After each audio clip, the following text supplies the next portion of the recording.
숨막히는 답답함, 얼마나 힘드셨을까요? 홀로 감당하기 어려운 짐 잠시 내려놓으시고 따뜻한 위로와 희망을 전하는 제 이야기에 잠시만 귀 기울여주세요. 당신의 고통과 어려움을 조금이나마 덜어드릴 수 있도록 복잡하게만 느껴지는 음주운전, 행정심판 절차에 대해 쉽고 자세하게 그리고 차근차근 설명해 드릴게요. 부디 편안한 마음으로 함께 헤쳐나가봐요. 가장 먼저 행정심판이라는 단어가 다소 어렵게 느껴질 수 있습니다. 행정심판이란 무엇일까요? 쉽게 풀어서 설명하자면 행정기관의 부당한 처분에 대해 다시 한번 공정한 기회를 달라고 정중하게 요청하는 일련의 과정이라고 생각하시면 됩니다. 면허가 부당하게 정지되거나 취소된 억울한 상황에서 이 특별한 제도를 통해 구제를 받을 수 있다는 간절한 희망을 품을 수 있습니다. 그렇다면 과연 누가 그리고 언제 행정심판을 청구할 수 있을까요? 행정심판 청구 자격에는 특별한 제한이 거의 없다고 보셔도 무방합니다.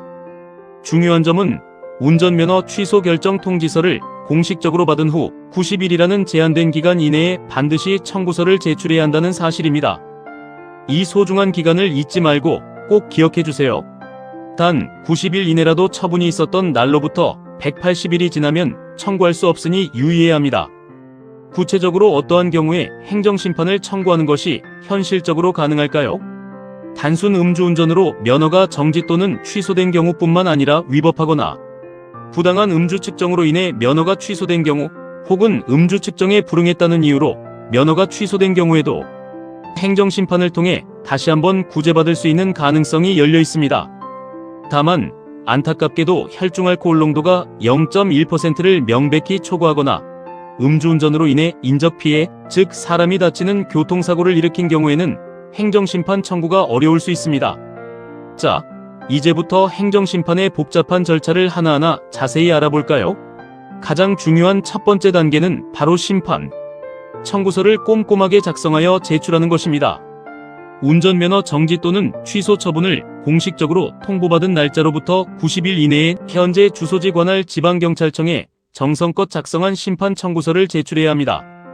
이때 단순히 형식적인 서류만 제출하는 것이 아니라 사건 발생 당시의 구체적인 경위와 본인에게 운전면허가 반드시 필요한 절박한 이유를 최대한 상세하게 그리고 진솔하게 기재하는 것이 매우 중요합니다. 당신의 어려운 상황과 진심을 담아내는 것이죠. 일단 청구서를 제출하고 나면 피청구인, 즉 행정기관의 공식적인 답변서를 온라인을 통해 편리하게 열람하고 확인할 수 있습니다. 만약 이 답변 내용에 대해 반박하고 싶거나 자신의 주장을 더욱 논리적으로 보완하고 싶다면 추가적으로 보충 서면을 제출하여 적극적으로 자신의 의견을 개진할 수 있습니다. 마치 진심을 담은 편지를 정성껏 써서 보내는 것처럼 자신의 억울한 상황과 간절한 마음을 차분하고 조리 있게 설명하는 것이 중요합니다. 그 다음으로는 행정심판위원회에서 공정하고 객관적인 심리를 위한 심리기일을 지정하여 당사자에게 사전에 상세하게 안내해 줄 것입니다.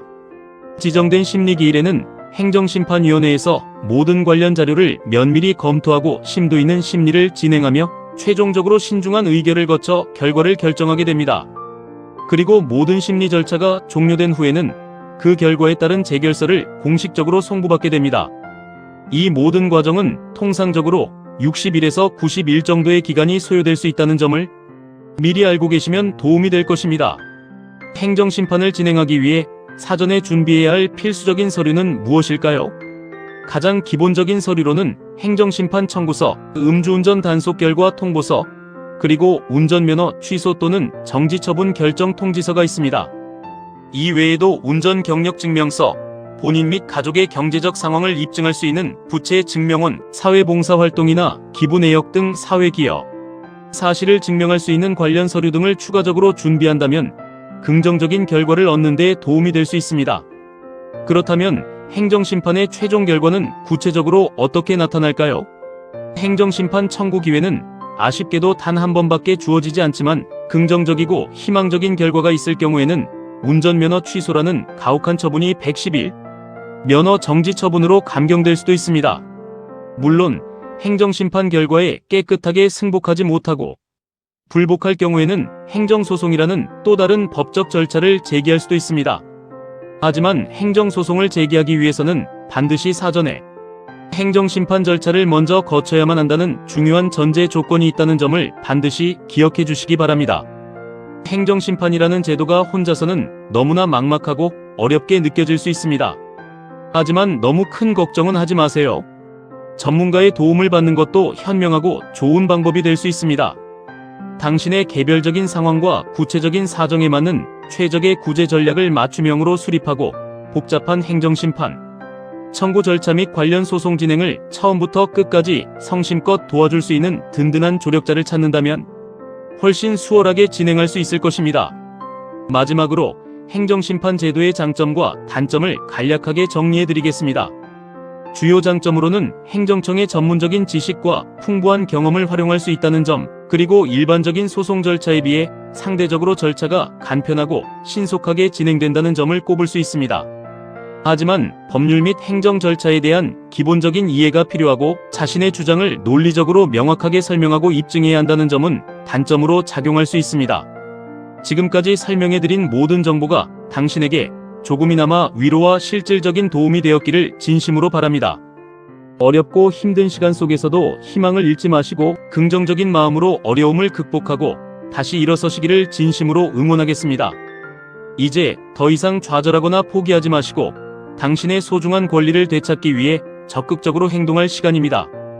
지금 바로 음주운전 구제 전문 행정사 또는 행정사와 자세한 상담을 진행하여 행정심판 가능성을 꼼꼼하게 확인해 보십시오.